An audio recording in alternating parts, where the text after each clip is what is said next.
Right. Hello again. This is kind of a special request. I was thinking about doing a live stream anyway. No idea what to title it. You're going to be amazed at the fact that I'm going to speak about Christian persecution because I don't speak about it very often, as you all know.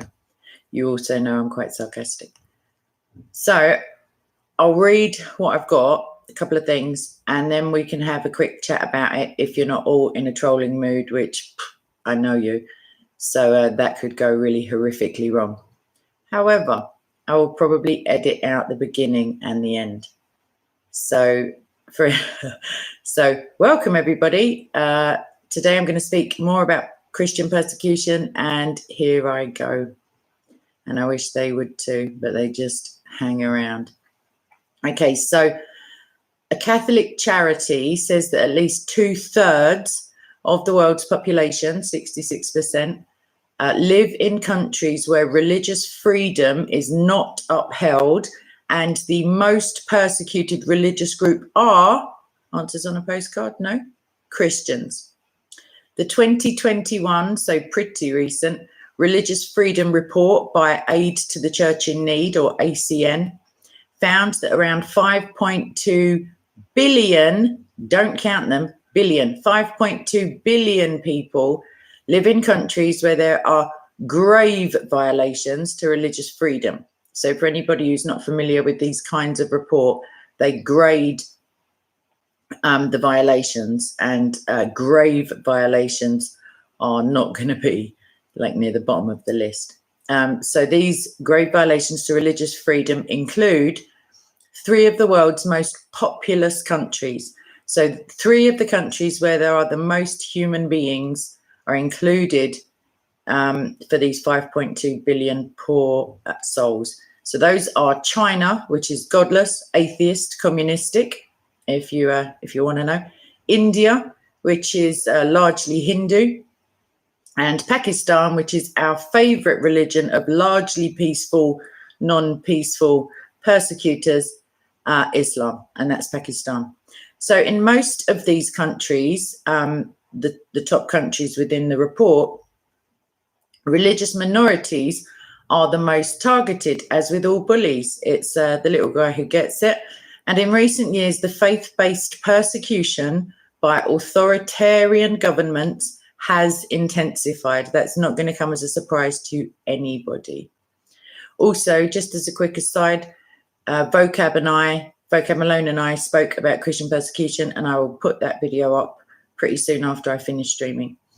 So the report also highlights and denounces the increase of sexual violence used as a weapon against religious minorities, crimes against women and girls who are abducted, raped, and forced to convert to another religion. Not only are they raped, by the way, they're repeatedly raped. They have false papers saying that they're married, and that somehow negates the fact that they've been abducted at gunpoint, often in Pakistan, and forcibly removed from their areas, kept hostages, and repeatedly raped. Some of them are 13 years old. Some of them are slightly older. 1,000 girls in Pakistan of Hindu and Christian origin minimum are abducted and married every year.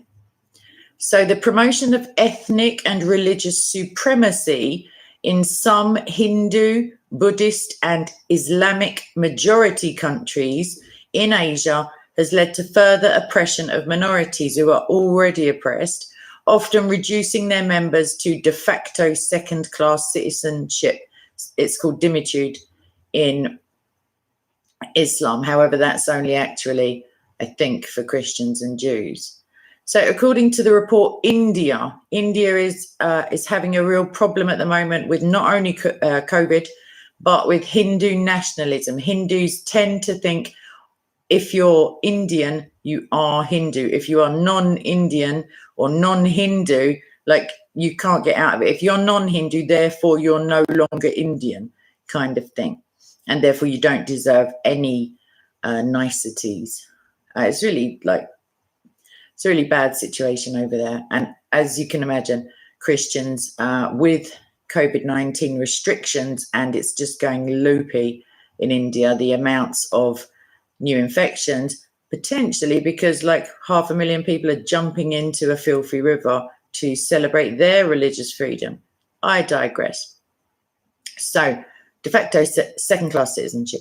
According to the report, India is the most extreme example, but similar policies apply in Pakistan, Nepal, Sri Lanka, Myanmar, and others. Myanmar is just a hellish nightmarescape at the moment. Really bad. So Cardinal Mauro Piacenza, the international president of ACN, defended the importance of religious freedom, as he should, as an inherent aspect of human dignity, insisting that it cannot be trampled upon for any reason, neither by any government, nor by any political policy or any particular agenda. Tell that to Satan, Cardinal. So ahead of Tuesday's release of the report, he said that religious freedom contains within itself the nucleus of all freedoms, since it relates to the human conscience and is thus linked to the dignity of every individual human being. Consequently, it may not be violated in any way. And I would say the same for anyone who's got agnostic or atheist views also. Those me personally, I would deem those religious freedoms to not practice religion, if you see what I mean. Regrettably, however, despite the albeit important UN initiatives and the staffing of religious freedom ambassadorships, to date, the international community's response to violence based on religion and religious persecution in general can be categorized as, wait for it, you'll never believe it, too little, too late. What an absolute shocker. Writes Thomas, he didn't write that bit, I said that. Thomas Hein Gelden, Executive President of Aid to the Church in Need International. So behind the violent conflicts, whether in Syria, Yemen, Nigeria, please pray for Nigeria, the Central African Republic or Mozambique, again, Mozambique is just, gosh. To mention only a few countries are those in the shadows who, manipulating the deepest convictions of humanity, have instrumentalized religion in the search for power, he writes in the report's introduction. And of course, I'm going to add, some of them are not really in search of power. They're in search of exerting their religious stranglehold on the area. They really are sincere, Hindus, Muslims, like godless people. So the report found that the most persecuted religion was Christianity. That's across the board. Everybody knows that now. Everybody, apart from people still like squeaking Islamophobe. So the 2021 report is the 15th edition of Aid to the Church in Need's Religious Freedom in the World report, and it's produced every 2 years. It's published in English, French, German, Italian, Portuguese, and Spanish.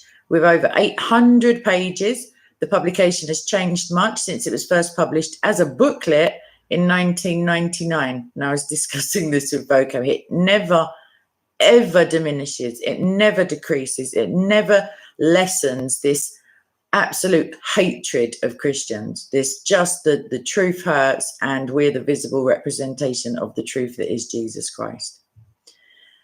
Oh, I get quite irritated. Okay, so the report includes case studies that put faces to the statistics. And I find that actually, even though some of the numbers are mind-boggling, sometimes the individual stories really do hit home. The one that got me, there were two of them. There was a pastor and there was a little girl with a knife hanging out of her head.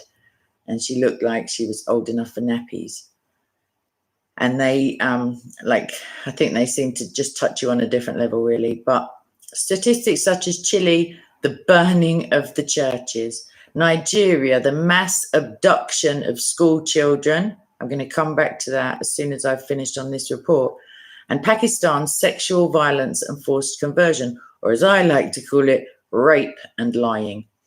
So among the many findings of the report is the radicalization of the African continent, especially in sub-Saharan and Eastern Africa, where there has been a dramatic increase in the presence of jihadist groups. For anybody who doesn't know or who's been under a rock for a little while, jihadist doesn't mean struggle as in I'm going on a jihad with my diet tomorrow. It doesn't mean that. These are radical Islamists. These are the people who are taking the Quran far too seriously. So violations of religious freedom, including extreme persecutions such as mass killings, are now occurring in 42% of all African countries. 42%. Over 4 in 10 of the entire total of African countries. It's just pathetic, including Burkina Faso, you've heard me speak about that, Cameroon, Chad, Comoros, the Democratic Republic of the Congo, Mali, and Mozambique. I think literally, apart from Comoros, it's not familiar. I've made videos on all the other places, or rather, should I say, incidents in those places. Yet, this radicalization affects not only the African continent. Shock, horror, imagine my surprise. The report tracks a rise of transnational Islamist networks stretching from sub-Saharan Africa to the Comoros in the Indian Ocean and to the Philippines in the South China Sea, with the aim of creating a so-called transcontinental caliphate. And a caliphate is like one nation under one caliph, which is like a dude at the top. So-called Islamic State and Al-Qaeda, with ideological and material patronage from the Middle East, affiliate with and further radicalize local armed militias to establish caliphate provinces along the equator, a crescent, no pun intended, of jihadist violence stretches from Mali to Mozambique in sub-Saharan Africa, to the Comoros in the Indian Ocean, and to the Philippines. In addition, it speaks of a CyberCaliphate. Isn't it heartwarming, everyone? Isn't it just, don't you just want to squeeze them potentially until they can't breathe anymore? With a global outreach that has become a tool for online recruitment and radicalization in the West, with terrorists employing digital technologies to recruit, radicalize, and attack. And I can attest to that. Somebody who used to come to Speaker's Corner was arrested and convicted for disseminating, I think, jihadi or terrorist materials online, and is now at Her Majesty's pleasure, as we call it. So among the main findings listed in the report, there are 3 that particularly stand out, at least for the writer of this article. First, the West has jettisoned tools that reduce radicalization, such as discontinuing religious education in many countries, despite governments acknowledging that teaching world religions reduces radicalization as it increases religious understanding among young people.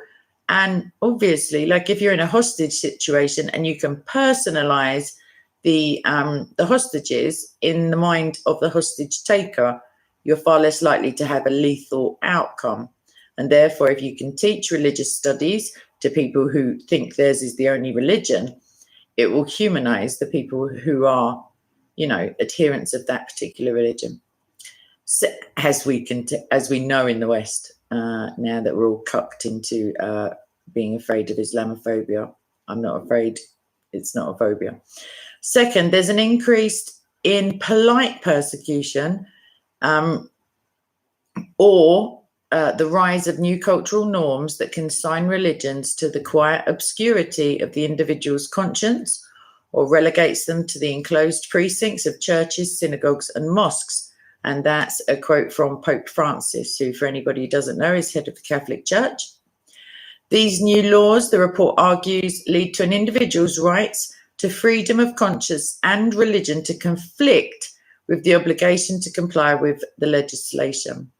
According to the report, this polite persecution is a reality in several Western countries, where the right to conscientious objection on religious grounds for healthcare professionals in relation to issues concerning abortion and euthanasia is no longer meaningfully protected in law. And I'm just going to disseminate that really briefly. What they're basically saying is that if you are a strict adherent to pro-life principles, such as, like Christianity, basically.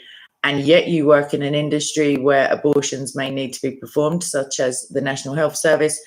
Your right to conscientiously object to performing those procedures or being involved in them is not upheld by law, whereas we have provisions in the law for that. And if you remember a case in the UK where a nurse was she sacked or was she suspended? I think she was sacked for praying for somebody who had asked for prayer, and another lady, I think she may have just been suspended for wearing like one of these, basically. So on we go. All right, conscience. Third, the report highlights the Vatican's renewed impetus to foster interreligious dialogue. Oh, please, God. Oof. An initiative spearheaded by Pope Francis, who back in 2019 co-signed the Declaration on Human Fraternity for World Peace and Living Together. With the Grand Imam Ahmad Al-Tayyib of Al-Azhar, the leader of the Sunni Muslim world. Yay! Chrislam is round the corner, people. Okay, so persecuted by region, rather. When it comes to Africa, the question is not whether the continent is the next battleground against Islamist militants, but rather when will sufficient lives be lost and families displaced to move the international community to action. And if you saw my video earlier, it's in the millions of people internally displaced by this absolute, like these outrages against common decency and against God and against the body of Christ that we belong to. So yeah, already the numbers are in the hundreds of thousands killed, hundreds of thousands killed, and millions displaced. According to the report, Sub-Saharan Africa is ripe for the infiltration of Islamist ideologies. Where have they been? What do they mean ripe for the infiltration? It has been infiltrated. Ooh.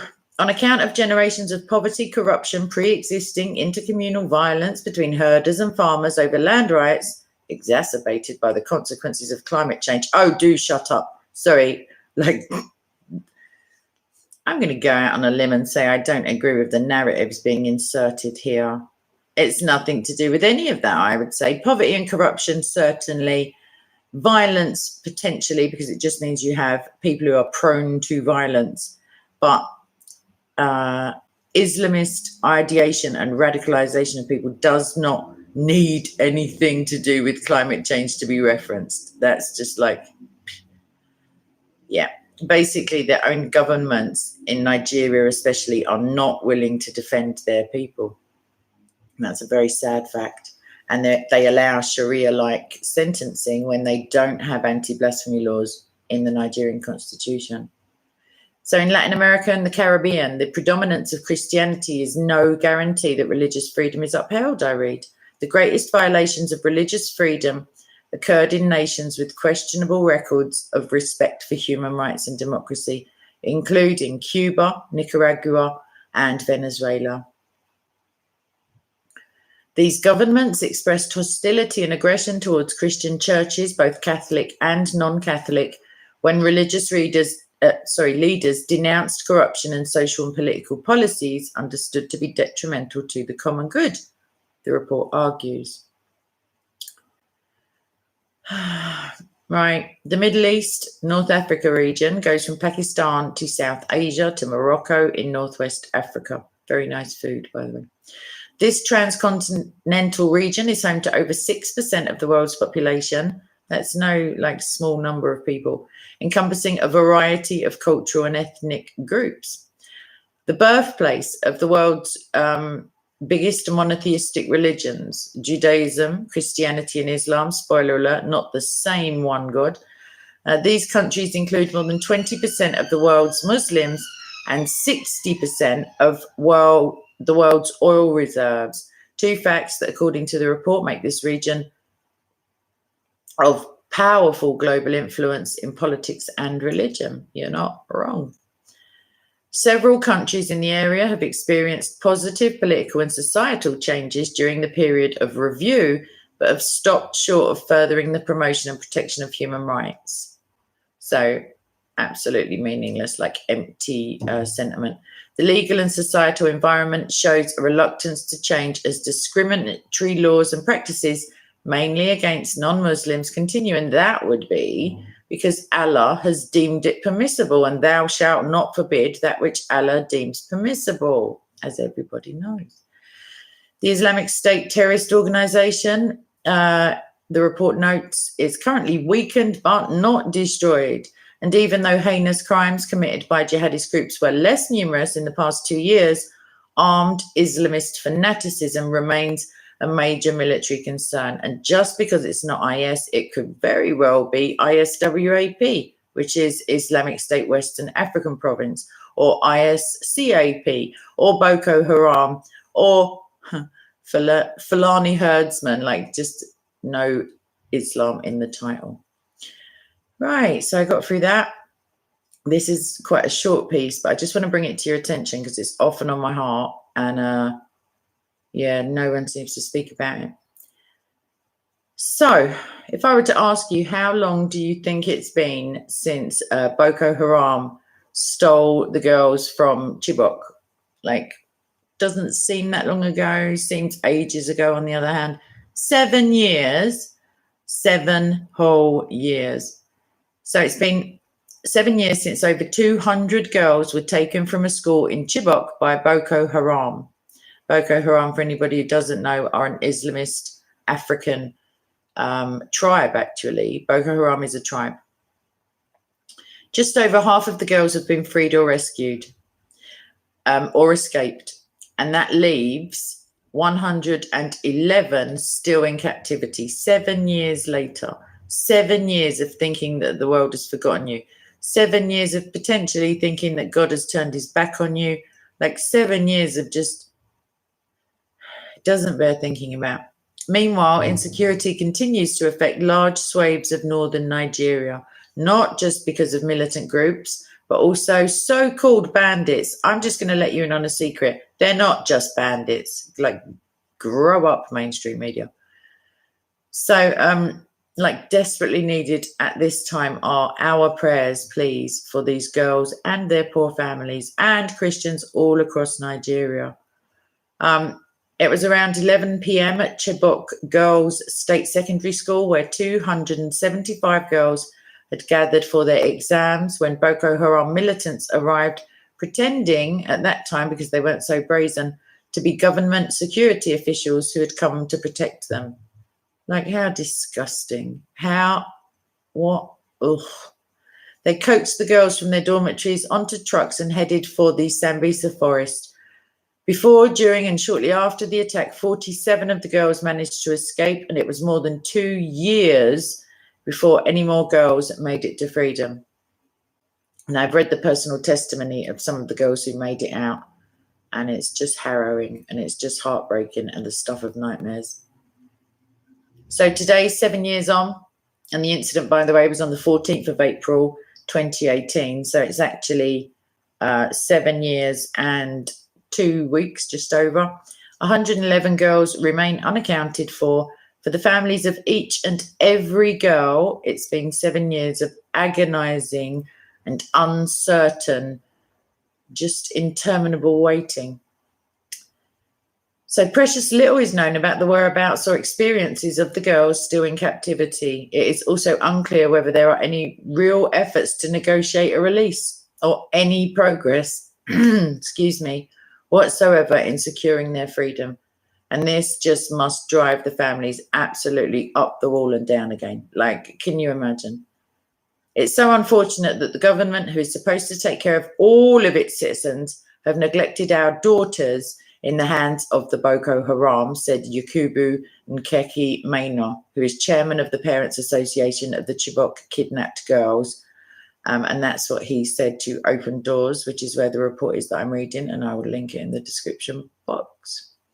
There's no justification as to why our daughters would not be rescued from the hands of kidnappers for 7 years. The emphasis is mine. It's quite disturbing that we've cried and asked the government to come to our rescue, but our cries have fallen on deaf ears. For the parents, it's an endless nightmare. These 7 years have been like 100 to me, said Yana Ganna, one of the parents. Day and night, I pray and hope that Day and night, I keep praying and hoping that my daughter will come back home. If my daughter's dead, I'd like to know so that I can mourn and find peace in my heart. The suspense is too much. This issue has left me with high blood pressure, which I never had before. As uncertainty and sorrow persists in Chibok and the surrounding regions, so does insecurity. Boko Haram still carries out these absolute tramps, they still carry out attacks brazenly in the area. On Christmas Eve, the group attacked Chibok and other nearby communities. In one location, they surrounded youths who were rehearsing for a Christmas service the next morning. They killed 8 people, 8 of our brothers and sisters. They set the church on fire, a place where our God is worshipped. And they took the pastor and a 3-year-old boy away with them. Later that day, the body of the pastor was recovered and the boy remains missing. Please pray for that little boy. Please pray for his family. Oh, I must be so scared. So whilst the Chibok kidnapping was Nigeria's most famous, and that did draw worldwide attention, even though, to be fair, I think it was round about the time of the mosque shooting in New Zealand, unless I'm very much mistaken, didn't get as much attention as that. I can tell you that for free. It's not been the only mass kidnapping. If you've watched my channel, you know that anyway. So Nigeria has one of the world's highest rates for kidnap for ransom cases. And that's explained to us by Quartz Africa. In their effort to establish a caliphate in the Lake Chad Basin and beyond, Boko Haram has snatched thousands of girls, women, boys, and men from their homes across northeastern Nigeria, northern Cameroon, and the southern areas of Niger and Chad. And Niger has just had Kur, one of its areas, literally overtaken by Boko Haram, and they've raised their flag, and that's them. They're just sitting there. They don't care. They know that not much is going to happen to them. Meanwhile, there's growing pressure on the government to address the increase in kidnapping in other areas of northern Nigeria by so-called bandits.